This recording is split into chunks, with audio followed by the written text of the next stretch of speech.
Today is day 8 of the hardcore 30-day discipline challenge, in which I'm trying to break bad habits, build self-discipline, and become a better me. And so here are the rules for the next 30 days. 1 workout every day. 1 meditation every day. Read 5 pages of a book every day. No social media except for allowing myself to post on YouTube. No ultra-processed food, and no watching any shows, TVs, or any videos. I'll also be sharing my screen time at the end of the video so you can see I'm not cheating. Today is Saturday, June the 21st. Let's start the day. It's 6:30 in the morning. I'm gonna do some jump rope and some yoga.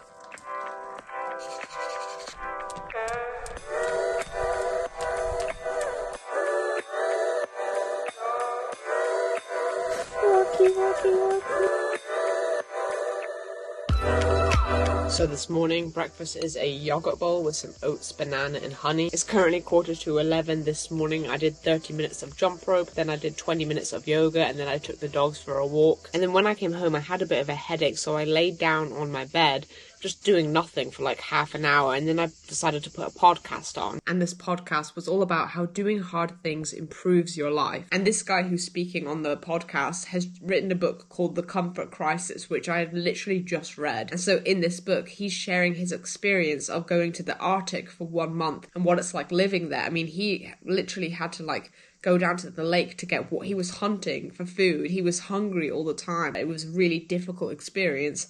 And he said when he came back to his everyday life, everything changed because his perception of what is comfortable and what is not comfortable changed because he went through this really difficult experience.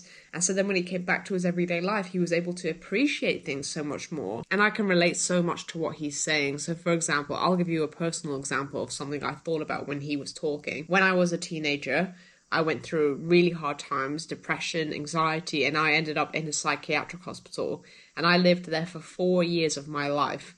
And that 4 years was an awful experience, and it's like you're also living in a prison. It literally is like a prison. And I remember when I came out and I got discharged, and I was living in this community supported house, and they were like, you're allowed to do whatever you want now. And I was overwhelmed. I was like, oh, so I can go out, I can open the door and just walk out the door. They were like, yep, you can do whatever you want.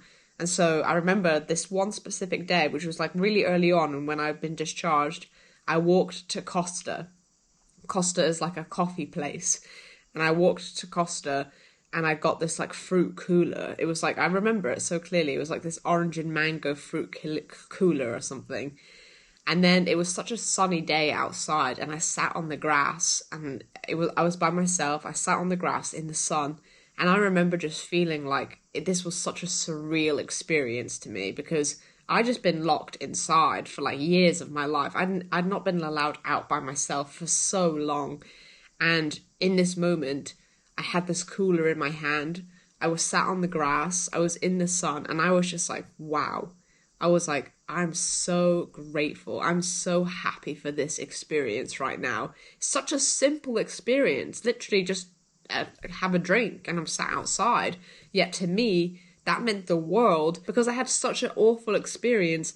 The simple thing in life made me so happy. Now, obviously, I'm not saying you need to go to a mental hospital or you need to put yourself in prison to appreciate life. But he specifically in this podcast is talking about how doing hard things and putting yourself in uncomfortable situations makes you so much more grateful for the simple things in life. Many of us have so much comfort. We have so many good things in our life. We have a bed, we have these phones, we have running tap, we have endless amounts of food, we have a car, we have so much, and yet every single day we're lost in our minds thinking about all these problems, all of these things that are going wrong in our life, and we're missing out and actually experiencing such beauty in our life. The thing is, there's always going to be problems in life. It's not about hitting a point where there's no problems, because I honestly don't think that exists, but it's about changing your perception of things and changing how you live so that you can actually live a good life, a good happy life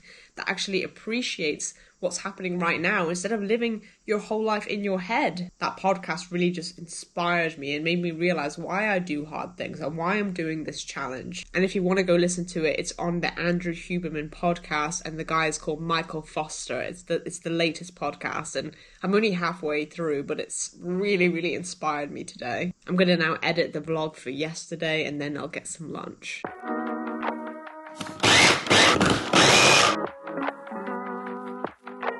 So for lunch I made like a tuna and egg mixture, which I had on some crackers and some cheese and some tomato and cucumber. It's currently 2:30. I've just had a quick 20-minute power nap and I'm gonna get back into some editing.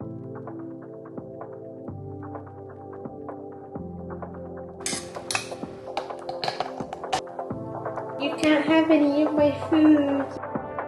Dinner is this chickpea curry that we had meal prepped a few weeks ago, and it's been in the freezer. It's currently 6 o'clock. I've finished editing, I've done my meditation, I've read my book, and at 8 p.m. me and my mum were going down to the beach and we're going to see some friends. We're going to have a little sunset dip, and I already know people are bringing like a little picnic. They're going to bring some nibblies, they're going to bring some drinks, some alcohol, and so obviously I'm not going to really be able to have most of it. And so this is like the moments when my discipline is being tested, because obviously I'm committed to this challenge. I actually barely drink because I'm just not really interested in it, and like when I have a purpose I can easily say no to things. So I already know I'm not going to be tempted because I'm 100% committed to this challenge. It is what it is. You have to make sacrifices, but I can still go and enjoy people's company. I can still enjoy the atmosphere. So